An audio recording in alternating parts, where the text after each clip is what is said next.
Welcome back to News and Views with me, Sandile Makwidiri. The time's 22 minutes past 8.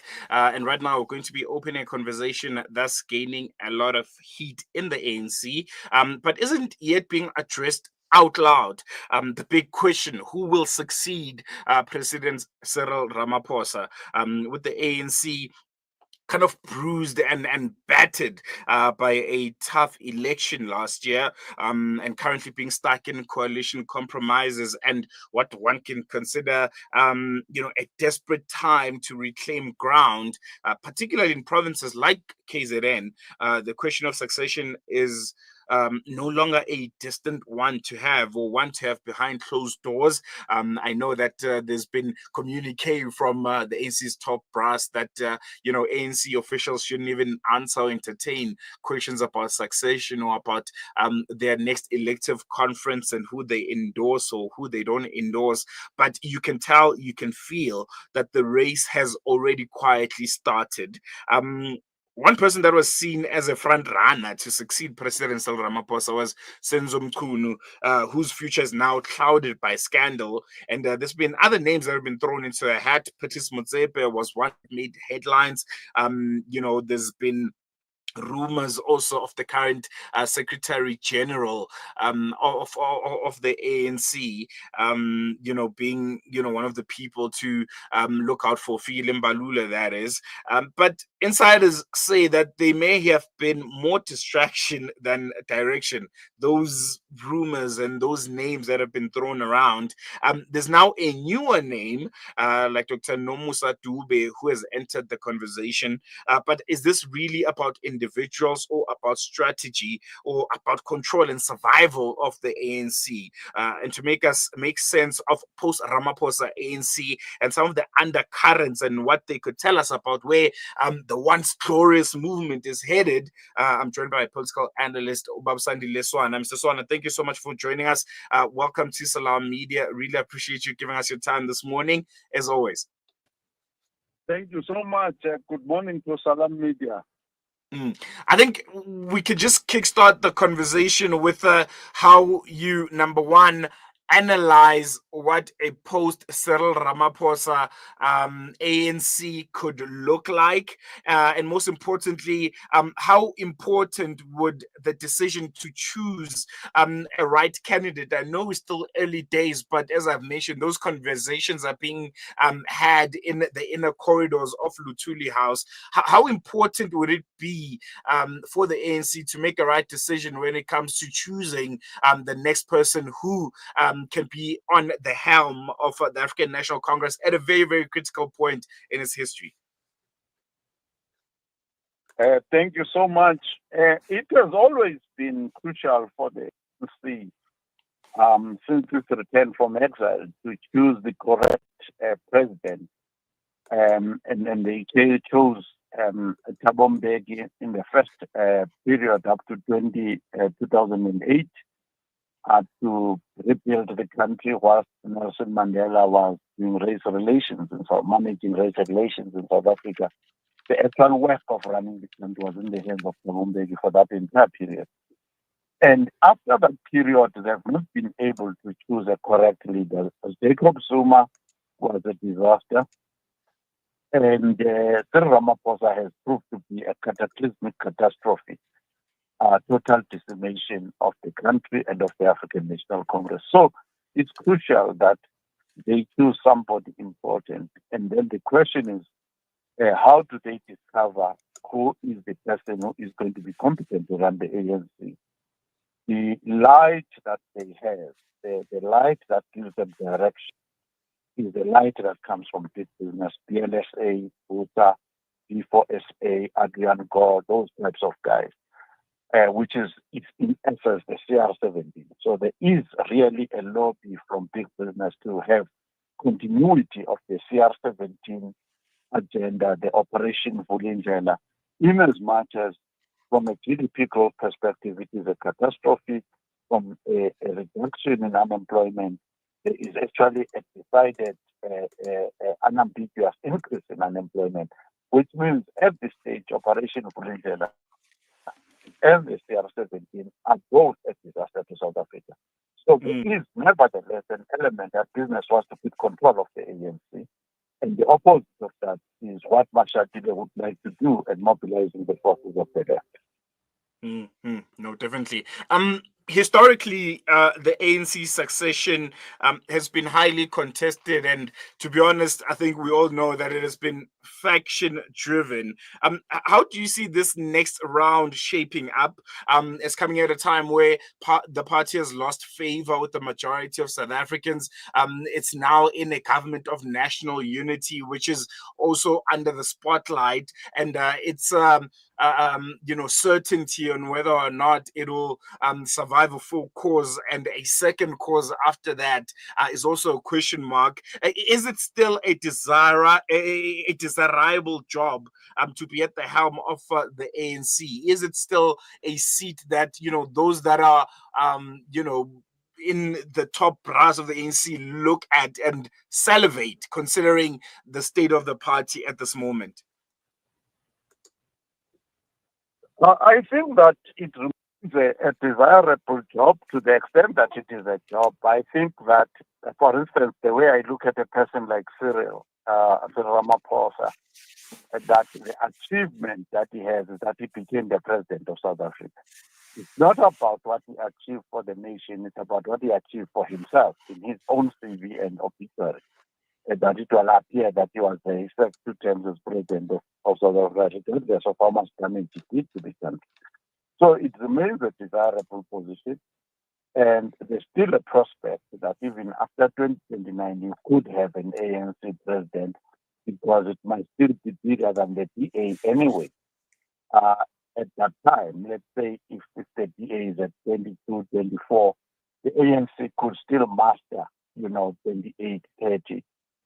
And still be regarded in some way as a bigger party than the DA, and therefore demand that it must have the presidency. So people who are looking for the ANC presidency since the Polokwane conference have largely been people who just want to be president.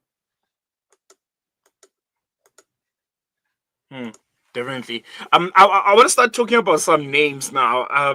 The first one, obviously, I think he was long seen as President Ramaphosa's successor in waiting, Senzo Mchunu. Do you think his recent controversies have ended that possibility? And what does that do to the balance of power in the ANC? Is there a vacuum now for that definite successor to President Cyril Ramaphosa? I think that every deputy president of the ANC since Jacob Zuma has ascended to the presidency through criminal courts, through court processes, scandals, and a whole ruction, including Titi Mabuza as deputy president. Till the last minute, he was still trying to clear his name through the Integrity Commission. Zuma had so many rape scandals, this, that, and the other.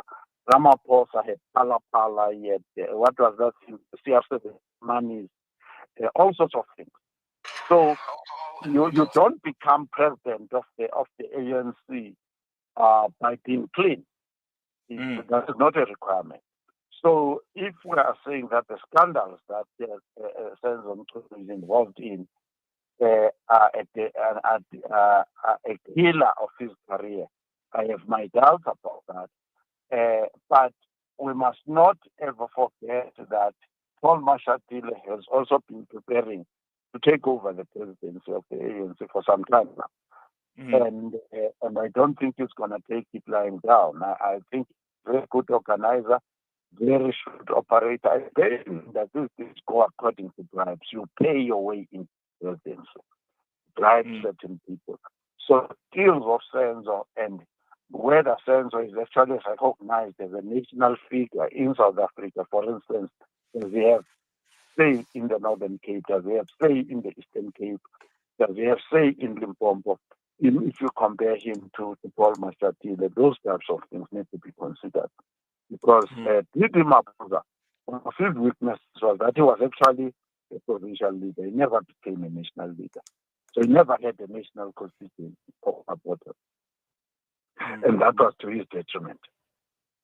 Definitely. I want to throw in another name in the hat. I think it was in the early days of this year or the latter part of the previous year where the name of Patrice Motsepe started making the rounds. There were banners from certain ANC, branches that are saying Patrice Motsepe for president. Another quote unquote millionaire person that comes from business almost mirrors a Cyril Ramaphosa of some sort.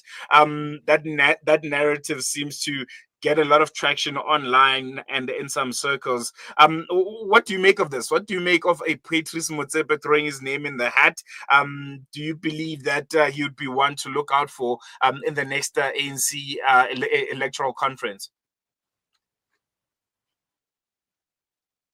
ANC in its current shape, yes, but Motsepe has always been prominent in ANC politics. Given that the ANC politics have definitely shifted to the right, the ANC is controlled by big business now.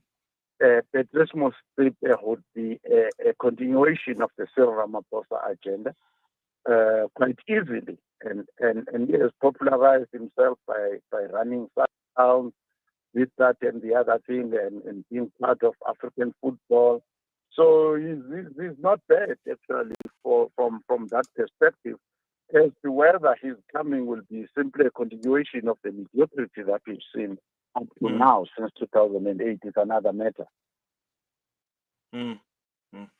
It will be interesting to see, considering the kind of hype that President Ramaphosa came in with from a lot of South Africans saying, this is a businessman. He has seemingly done well in the private sector, and we needed someone like that, not a career politician. But I think time always finds a way to tell us the truth, and this is where we find ourselves today. I want to focus on the KZN and the Zulu vote, which remains very, very critical in the ANC. It has been compromised largely by the rise of MKP. Do you think the next ANC leader will have to come from there to kind of stabilize the party nationally?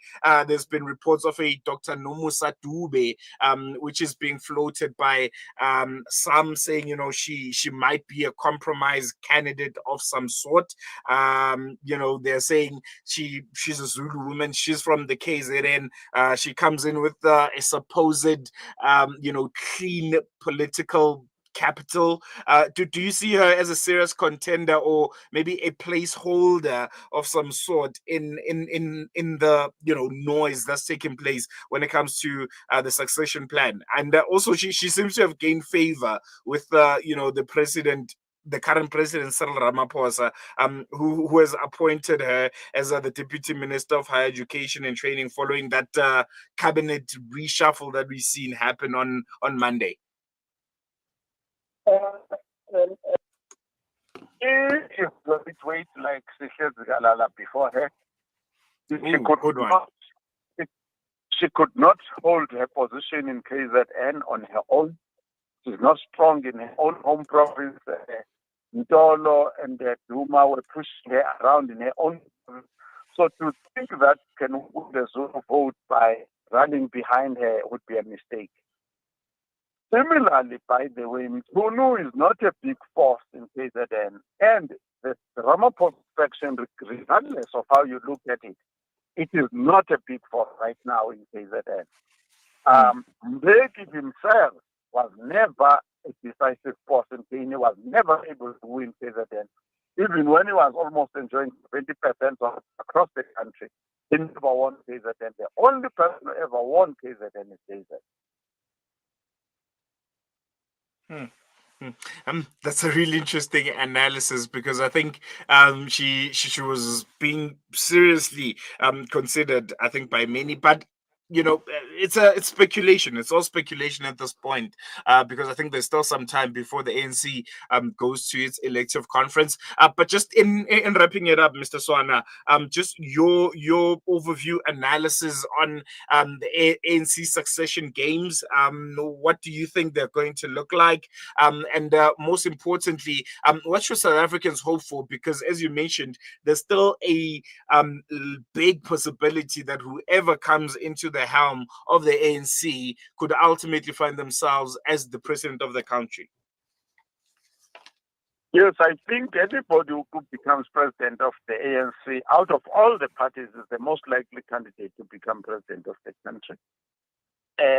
Number two, the big business, regardless of its track record of failure up to now, wants to be the ones who, after 2029, who control the grand coalition that will run the country, whatever coalition it will be.